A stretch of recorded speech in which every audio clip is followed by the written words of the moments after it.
പുതിയ നിയമത്തിൽ അബ്രഹാമിന്റെ, ഇസാക്കിന്റെ, യാക്കോബിന്റെ ദൈവം അവർ പന്തിയിൽ ഇരിക്കുമെന്ന് ദൈവം സാക്ഷി പറഞ്ഞു. ഇവിടെ ഉൽപ്പത്തി പുസ്തകത്തിന്റെ 32 അധ്യായത്തിൽ വായിക്കുമ്പോ യാക്കോബ് കയറി ഒരു ഉറുമ്പടക്കം ഒരു പിടിയെ പിടിച്ചിട്ട് ഇങ്ങനെ പറഞ്ഞു, എനിക്ക് രോഗമില്ല, എനിക്ക് ഭാര്യയല്ല, ഭാര്യമാരുണ്ട്, ആവശ്യത്തിന് വെപ്പാട്ടിമാരുണ്ട്, മക്കള് 13 ഉണ്ട്, സമ്പത്തുണ്ട്, ആടുണ്ട്, മാടുണ്ട്, എല്ലാം ഉണ്ടെങ്കിലും ഇങ്ങനെ ചേർത്തങ്ങ് ഒരു പിടി പിടിച്ചൊന്നേ.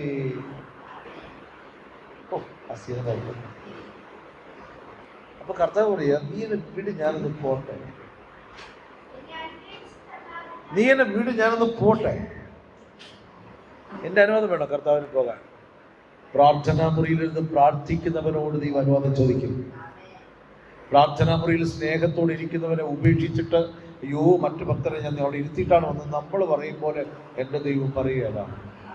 യാക്കോബിനോട് പറഞ്ഞു, യാക്കോബേ ഒന്ന് വിടുമോനെ, നിന്റെ പിടി ഒരു 1.5 പിടിയാണ്, അത് പിടിച്ചു വച്ചേക്കുക.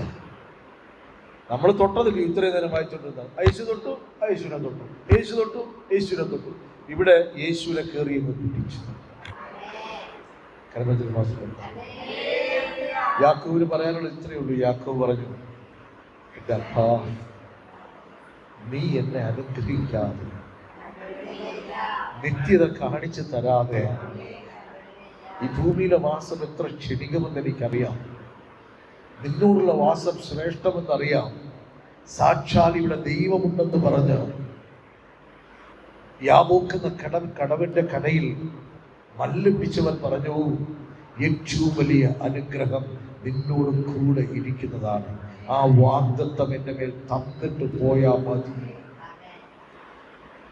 അങ്ങോട്ട് പോകുന്ന സമയത്ത് ചോദിച്ചത് അതായിരുന്നില്ല, നീ എന്നെ സമ്പന്നനാക്കിയ ഞാൻ മടങ്ങി വന്ന് ആരാധിക്കുമെന്ന് പറഞ്ഞ യാക്കോബ് ദൈവപ്രവൃത്തി കണ്ട് മടങ്ങി വന്നപ്പോൾ പറഞ്ഞു, ഈ സമ്പത്തിന് ഞാൻ ലാഭന്റെ മേലും യുദ്ധമിട്ടു, ഞാൻ ആടുകളെ വെച്ചു, മരുഭൂമിയിൽ കഷ്ടത കൊണ്ടു, ഇതെല്ലാം കൊണ്ട് നോക്കിയേ ഇപ്പൊ പെണ്ണുങ്ങൾ 2 ഉണ്ട്, വേർപ്പാട്ടിമാരുണ്ട്, മക്കളുണ്ട്, ഒന്നും കൂടെ കൂട്ടാൻ കൊള്ളുകയല്ല, എല്ലാത്തിനെയും ഒക്കെ ഇട്ടു.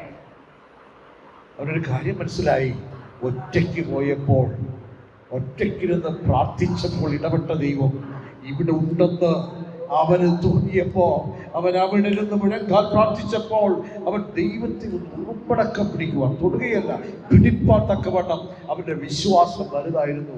അവൻ ഏറ്റു പറഞ്ഞു, എന്റെ ദൈവമേ, എന്റെ യഹോവേ, എന്റെ യേശുവേ, നീ എന്നെ അനുഗ്രഹിച്ചിട്ടല്ലാതെ.